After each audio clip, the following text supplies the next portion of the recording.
was going to introduce you. Any way they introduce me is good. I'm good. Well, I'm going to go Joe Apfelbaum is the CEO of Ajax Union, the mind behind EV AI, an AI-powered engagement platform that turns LinkedIn into a revenue channel without turning you into a robot. Let's do that. Oh my God, I Awesome. love that. That's Cool. perfect. Cool. All right. And then I've kind of got this, based on our previous conversation, some questions that I'll go through thematically, kind of going from, let's say, hustler to AI humanist, how to automate without losing authenticity, how relationships work over reach, and then we can kind of outro from there. But let's Let's do it. let's I'm let's ready do to it. go. I'm ready to go. Awesome.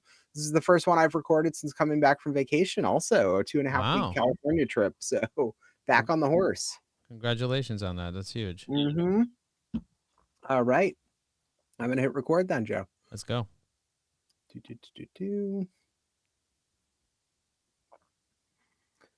All right, welcome back to Is Anything Real in Paid Advertising, the show where we unpack what's real and what's just noise in today's performance marketing mess.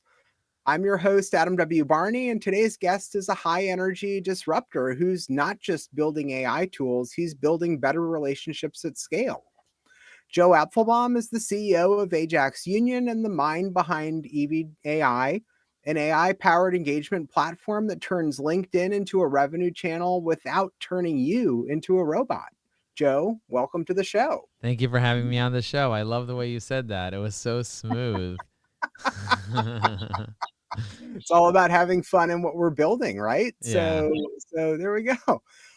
So to kick off, I'd love to get into Joe. You've built companies, you've scaled communities, and now AI is helping 20,000 plus people show up smarter on social. What's the origin story there? Well, you know the famous saying, if you build it, they will come. I built it. Nobody came. I used to build websites for people in my 20s, my early 20s. And, I would say, if you build it, they will come. I built about 100 websites per year for people. And I built it for them. And then I said, I'm done, and people will be like, come back to me and be like, all right, you built me this website. Now what? What do you do now? I was like, what do you want? They're like, I want customers.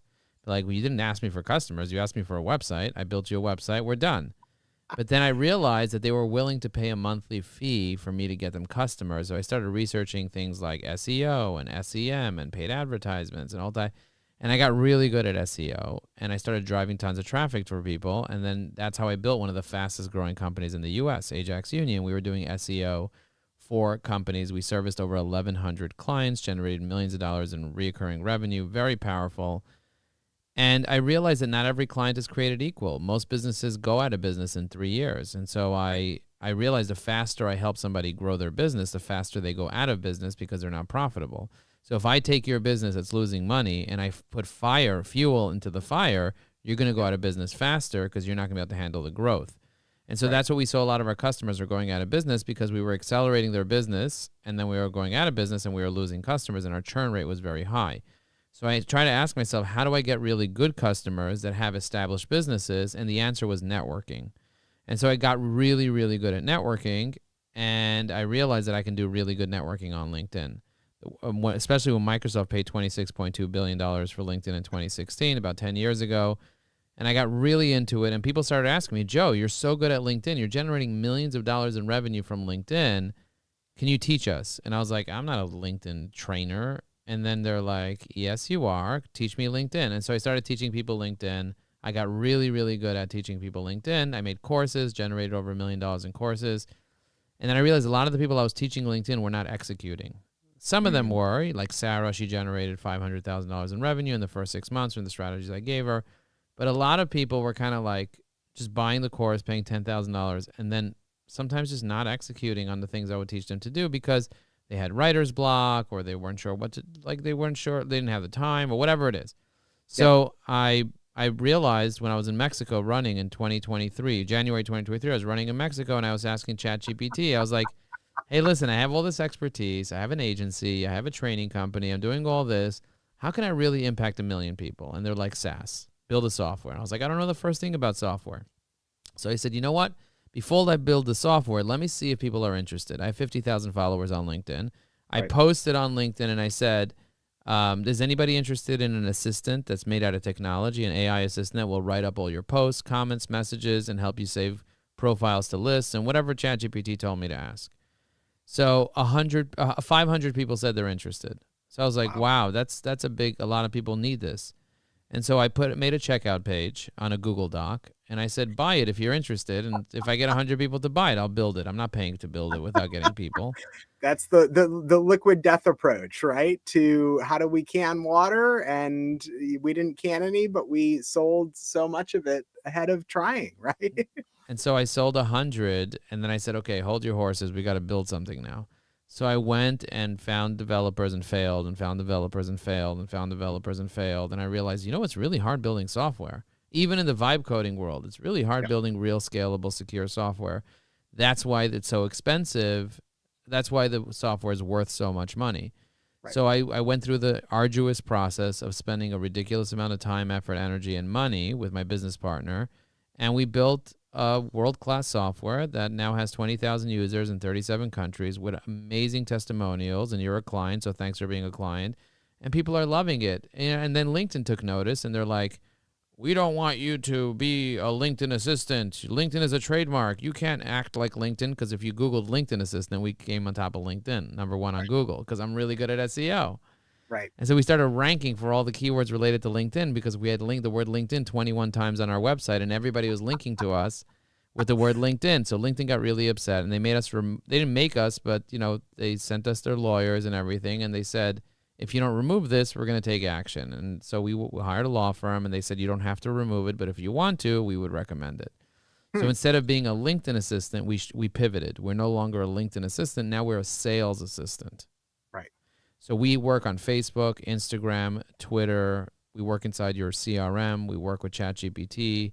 And it's like having a little savvy sales assistant that sits on the side of your browser. We used to work inside LinkedIn. We no longer work inside LinkedIn. Now we just sit on the side.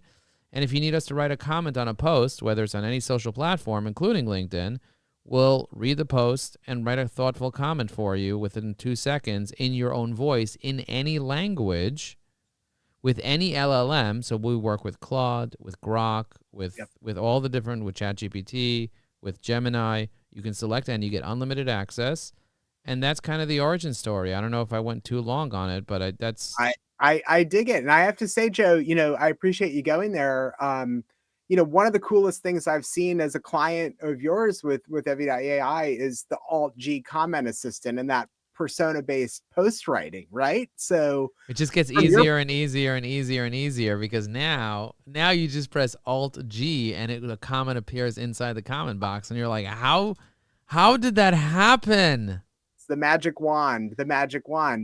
How from your perspective, though, what makes this feel different than sort of all the spammy outreach tools that are out there in the world? There's really 3 reasons that we're very, very different. Number 1 is, one of our core values is to be authentic. That's so when I say be authentic, there's a lot of spammy tools out there that will just like send out automations, and we don't believe in automation. We believe in agents.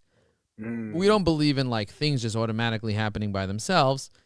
If you're on LinkedIn and you have an eyes on a post, you don't want AI to read the post and to automatically create a comment and post it for you without you even being there. That's not authentic. I'm sorry. Right. It's authentic for you to show up, see the post of one of your prospects or one of your clients or one of your friends, and then not being sure what to say because you want some suggestions, and for AI to know who you are and know your persona and to suggest a comment that sounds exactly like you as your clone, and then you can decide if you want to hit submit or you want to spend 2 seconds editing it and then hitting submit. That is how you stay authentic versus, just using the LinkedIn AI that's built into LinkedIn or whatever. It's complete and total trash. Doesn't sound like you. It's not authentic. And anyone that just randomly does automations and randomly likes without looking, that's just like, you don't want that. You want to really be authentic. And that's what we truly believe makes us stand out, where we're not there to replace you. We're there to assist you. You don't need to replace yourself. What you need to do is you need to get assistance. If you want to replace yourself, you can get a bunch of automations, but it's not going to be you. And so, what are you doing? Are you really networking? If you just have some robot out there just clicking on things and you leave, that's not called networking. That's called spraying and praying. And you're not going to be able to build a real meaningful relationship when somebody says something happened to their father, and then you have an AI respond, congratulations, when the guy's father just died, and then you meet him on the street and he like looks at you with a dirty look, and then you're like, why are you upset at me? You're like, what do you mean? You saw what you did under my post? It was terrible. You know, you compared me to the astronomer CEO. Whatever. What do you think? We're in a Coldplay concert? I love how you've always framed up, Joe, that personalization is the starting line. It's not the finish line. Also, what's the next level once the AI cracks the door open? I mean, the reality is it all has to lead to a conversation. If we and you are having a conversation right now, if my AI clone came instead, you would not be happy with my clone coming here. You might be happy with watching a course of my clone teaching you how to use LinkedIn. You'd be fine with that. And by the way, somebody told me 3 years ago when we did this, when we put up the, not 2 years, 2 years ago when we put up the poll, someone was like, yeah, if you're building an AI assistant for LinkedIn, you could for sure sell 100 of those. But try to sell a course on LinkedIn. Try to sell a course on LinkedIn and try to get 100 people to buy it. Well, I did that 2 months ago. I came out with a new course called 99 Hacks. And I put up a poll and I said, do you want to learn the 99 LinkedIn hacks? And 171 people said they're interested. 100 people paid. And I didn't even have the course. I just sent them a Stripe link. And 100 people paid for the course. I don't have the time to create the course, Adam. So you know what I did? I paid $29 for HeyGen. I hired a virtual assistant. And the virtual assistant created the videos in HeyGen that looks and sound like me doing each of the 99 hacks. We're about 50 hacks in, and we're going to be done at the end of the month, and we're going to launch the course. It's going to be $1,000 course. Wow, that's wild. Super valuable. Super valuable. If anybody wants access to it, just text me the number below, say I want access to it, and I'll send you guys the access to it. But it's just insane what you can do now. And I drove 4 hours yesterday. I put up a poll just now on LinkedIn, but I drove 4 hours yesterday to go visit my son in upstate New York. He's like, once you get upstate, you drive 2 hours, you got to drive another 2 hours to keep going further upstate to get to where my son is. I don't know why we put him up there, but whatever. He's having the time of his life in some camp near a lake. Anyway, while I was driving, I was having a conversation with an old employee of mine, and we were just talking about what's possible. And he was saying he really wants to launch podcasts. And I said, why don't you create AI podcasts for people? And he's like, that's actually a brilliant idea, because my biggest challenge with people is getting them to actually record normally. But if I can clone their voice and record for them, they don't have to do anything. They just pay me a monthly fee, and then I'll do everything with their podcast. We're on a podcast right now. This is amazing. But if you just wanted to do an informational podcast that's super valuable, you can have your voice cloned and it'll sound exactly like you. Why not have someone do it? And he's like, you think you can get me 10 customers? I was like, I don't know. I'll put up a poll and see if anybody's interested. So we could look at that poll, and I already at least have one person said he wants to buy it, wants to pay for it. That's thousands of dollars a year in services. Like it's insane what you can do if you learn how to leverage LinkedIn properly. Wow, that's wild. Yeah. And I see that as, tools like with what you've built and what you're talking about here, these tools help make people better at sales and marketing, not just operate faster. Yeah. And I always say this, Adam, I say the right strategy will save you a decade. So if you want to spend 10 years just hoping for the best, I was talking to Mindy, who just became a AI Pro client. We upgraded her to Pro. Because she really wanted agents that research each. She has 5,000 connections, and she wanted agents that can research each connection and help create an about section for their LinkedIn with a click of a button. So Evie AI can do that. Evie AI can research all 5,000 people that she's connected to and then create an optimized about section for each person with a click of a button. And it doesn't cost anything. Like, it's free. It's unlimited with Pro. And so so I showed her how to do it, and her mind was blown, so she upgraded to Pro. She got the bundle, which includes $10,000 worth of training as well. So I was talking to her, and she's like, she wants to close another 25K account. So I said, why don't we do a strategy session, and I'll show you how to do it, because that sounds like the only thing you're missing. Your clients are sitting right there. Right. You're missing a strategy. So my point is, She signed up because she needed the strategy. My point is, if you guys are not making $100,000 a year in profit, it's just a strategy that you're missing. That's it. Nothing else. You're missing a strategy. Of course, you need action after the strategy, Right. but you can do energy. You can spend a lot of energy without strategy. A lot of people in McDonald's are working very, very hard, and they're not making anywhere near $100,000 a year. What's minimum wage in your area right now? 15.75, I want to say, an hour. That's $30,000 a year. Yep. If that person did a side hustle, they would make $30 additional per hour with their side hustle, and they would just need a strategy while they're flipping burgers at McDonald's, because there's a lot of downtime now because the machines are doing a lot of it. Right. They could be making $30 an hour additional for the full 8 hours they're working at McDonald's as a side hustle, still keeping their 15. Now they made the other. Then they could choose to decide if they want to leave or just stay at McDonald's because they love their coworkers. But you can make double the amount, $30 an hour, doing some side hustle if you learn the right strategy of how to. And that's how I'm on a mission to doing that. So I really want to help people be able to make $100,000 a year in profit, but it's going to take the right strategy. And that's why with Evie AI, with the pro version, we give you a free strategy session. I love it. Awesome. What's your biggest challenge right now, Joe, in where you are right now? I would say like right now, our community has 1,100 people in it, and getting leaders within the community to step up is a challenge. We have about 10 leaders. I'd love to have 100 leaders within the community to step up. And so that's kind of like what I'm working through right now. And, people need leadership training. And so, you're already a natural leader, but like in our community, imagine having 1,100 people. It's kind of like the same problem that Moses had when his father-in-law came over to him and he's like, listen, what are you doing? You have 6 million Jews that you just pulled out of whatever. It was a ridiculous amount of Jews that left Egypt. How many Jews? I don't know, 600,000 men. So there were like millions of Jews that left Egypt, and Moses is busy dealing with all the people. Like, he's like, you got to get like 10,000 students to be the judges and to like help out with all the disputes and all the stuff that's going on. You can't do this yourself. So his father-in-law was his mentor. His name is Yitro.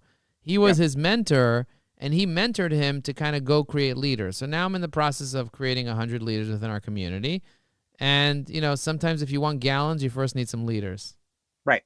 I mean, building the community is always the challenge also, right? You know what I mean? Finding those, it all gets into the tribes that we're all trying to bring together, right? In this modern world where we're evolving there. And Mindy, when she signed up to Evie AI Pro, she said, Joe, I came for the software and I stay for the community because the community is such a powerful, beautiful. We meet with our community every day.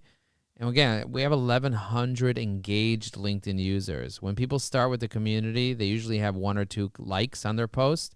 Now she has 40 comments on each post. Wow. That's the power. That's the power there of what you help to showcase. Yeah. Awesome. Joe, this was such a fun breakdown of how to scale connection without, losing the human. And you've made the case that automation isn't evil. It's just the misuse of it that's evil. We need some automation. Like if someone texts the word demo, and I said Texas, when we're in Texas, if someone sends the text, the word demo to 973-841-8868, if you send that, there is an automation that will respond to that. The automation is not evil, as you just said. I do believe in automation in the right way. But if you're just going to overuse automation and not in an authentic way, then it's a problem. Like if I want to leave 100 comments a day on posts, I can't do that manually. I can do that with semi-automatic. You know what I mean? And so that's a full-time job to leave 100 thoughtful, deep comments on posts every single day. And think about not just LinkedIn; it's all the social platforms, all the worlds that we live in. Right. And you can do it now in any language. So, for example, I speak Spanish. Do you speak any other languages besides English? Young kid language, I guess, is one, and then dog language probably, but maybe some sign language. Yep. So woof woof. Woof woof. Yes, woof. Understanding. Woof. With dogs, you have to use the eyes though more than you can anything else. Really? Are you a dog trainer? No, we have 2 dogs at home, but, Oh, what type of dogs do you have? they're 2 rescues. They're both poodle rescues. So, Poodle rescues. yeah, That's yep, so nice. they are sitting with my wife right now. So, Oh, that's so cute. That's so cute. And do you have any kids or just dogs? 2 kids, 2 girls, Two 9 girls. and 9 and 5. So, Wow. And I have 3 I'm in girls. the Yeah. midst. Wow. Very Yeah, nice. My youngest in the just turned midst. 9. So congratulations to you for Awesome. having a 9 and a 5-year-old. That's beautiful. I'm trying to do all this at the same time, and that's where the automation, that's where the beauty of, Yeah. but authenticity and genuineness is where I've always come from, and the way that I've always built, my own network. And I find it so critical. That's why you find me as one of your clients, and Yeah. someone who I'd love to step up and become part of that tribe that you're building, that community that Yeah, you're yeah, building. I would love to do that. I'm gonna tag you on LinkedIn, and I'm gonna put in the school community link. Have you ever heard of school? I have been on school many, many, many different times, and it's a fantastic platform to monetize if anyone wants to riff on that more as well. Well, yeah, and by the way, I built several school communities and generated tens of thousands of dollars in revenue within weeks just to kind of see if I can. And it was just incredible. I built an AI automation community. I built an engaged thought leaders community, just kind of like as a test. And Yep, it worked. And it's so easy to collect payments on school. It's so like fast. You just pay $99, and yep, then boom, you just connect your. They give you like a Stripe Express, which is a fast way to get yep, Stripe, and yep. then you could just start charging money and have a school community, which I love. But I really went into like the depth of school to try to figure out, okay, what's the best type of community to have, and how do you launch it, and how do you bring people together. So if you go to the school community that we have now, which is, we call it AI for LinkedIn, because we just, from the SEO purposes, Yep. they can go sue school for that if they want, if they have a problem with that. But we called it AI for LinkedIn. But if it's school.com/EVAI, and you'll go in there and you'll see hundreds and hundreds and hundreds of engaged LinkedIn users in there. We have 1,100. But like it's just so fascinating that now you have like a little ecosystem of everyone that is kind of wanting to be authentic and wanting to support each other in a little co-community like that. And That same intentionality is so incredible, the energy that it brings together, the conversation that it brings together. it's incredible. And now we do AI research on every person. So we have agents that will research every little component, every nook and cranny of your business, and every nook and cranny of every LinkedIn connections that you have. So I love being able to just click a button and know everything about somebody. That saves me a lot of time when I'm doing what I'm doing on LinkedIn. So I'll Yep, push a button, and Copilot, Perplexity, ChatGPT, Claude, they'll go and gather all the detailed information about each person. And when it gathers the information, it kind of just lays it out for me with conversation starters. So it says that you're an acclaimed executive leadership coach, energy strategist, and author. And then it tells me you work with executive and emerging leaders in finance, SaaS, media, and high growth startups. And it tells me you provide them with leadership coaching, agency growth consulting, Google Ads profitability consulting, all this jazz. And then it gives me your email address and all your information. And then it tells me to ask you the following question. It says, how did your ooh. experience at Microsoft and Akamai inform you on energy coaching approach today? Wow. I have to go back, Joe. I was working at Microsoft when they bought LinkedIn. So that's a commonality there of the conversation, to tie things with a bow, I would say today. Wow. Wow. And it also asks me about to share a memorable story behind the make your own glass half full. Let's say that book, Make Your Own Glass Half Full, The Empowered Path to Optimism and Autonomy, was built on the fact that in my corporate career, I was laid off twice. And I used those tools of optimism and autonomy to pull up my bootstraps and not just fall down and die in atrophy, but get back up and try again. You know And what we it's need to so do? critical. We need to find the 9,000 Microsoft employees that were just fired, and we need to give them a copy of your book, you know? I'm happy to do that. Isn't I'm that happy crazy? to Do you do know that that. they Yeah, fired 9,000 people, right? I I do. I know people who are part of that. Part of that. So That's insanity. It's so crazy. sad. It's so sad. Microsoft is a big company. I just went to Seattle. I met a Microsoft employee at Seattle. We hung Hmm. out. We had a great time. We had drinks. It was very fun. Now we're friends. But like that person's not afraid of getting fired because they're very senior. Right. But there's a lot of, when you're working with a company that's like the biggest company in the world, like now Nvidia's bigger, but like from market cap, like Microsoft is basically the biggest company in the world. When you're Right. working for such a company, it's like its own world. Like Oh, you can't know work. 1/10 of 1% of people that work there. Believe me, it's incredible. It was an incredible organization to be one of 300,000 global employees, be the tiniest needle in a haystack, and still get that inspirational leadership from someone like Satya Nadella, who comes from that lift up the employee perspective, versus the way say a Steve Ballmer was a little bit more aggressive and maybe a little bit more unpredictable in terms of how they were leading Microsoft. Still both effective leaders, but I was lucky enough to be see that leadership, that sage leadership strategy from someone like Satya in that role. Amazing. Amazing. Awesome. Wow. You are All such right. an impressive person. You have such an impressive background. And I would have never known that you worked at Microsoft. I would have never known this if not for my AI agent. And I just introduced you to someone pretty Yeah. senior at Microsoft. I just put Great. I put it into the DM for you, so you look at it later, you'll have it. Awesome. Who's a dear friend of mine who I think you should connect with and build a relationship with. Cool. And I'll tell you privately, like, details about that. But Yeah. I want you to know that it is because the AI agent that supports me that I'm able to then make your life and their life better as a result of it. I love it. I love it, Joe. All right. Well, thanks everyone for tuning into Is Anything Real in Paid Advertising, the show where we find the signal behind the noise. I think we definitely landed on that today, Joe. I'm Adam W. Barney. Subscribe, leave a review, and check the show notes for more. And text demo there to Joe at 973-841 Eight eight. 8868. I was that second eight was a little bit hidden there. Sometimes if you don't want to eat a date, you should eat an 8. Awesome, Joe. Well, thanks for joining again today. Cheers, everyone.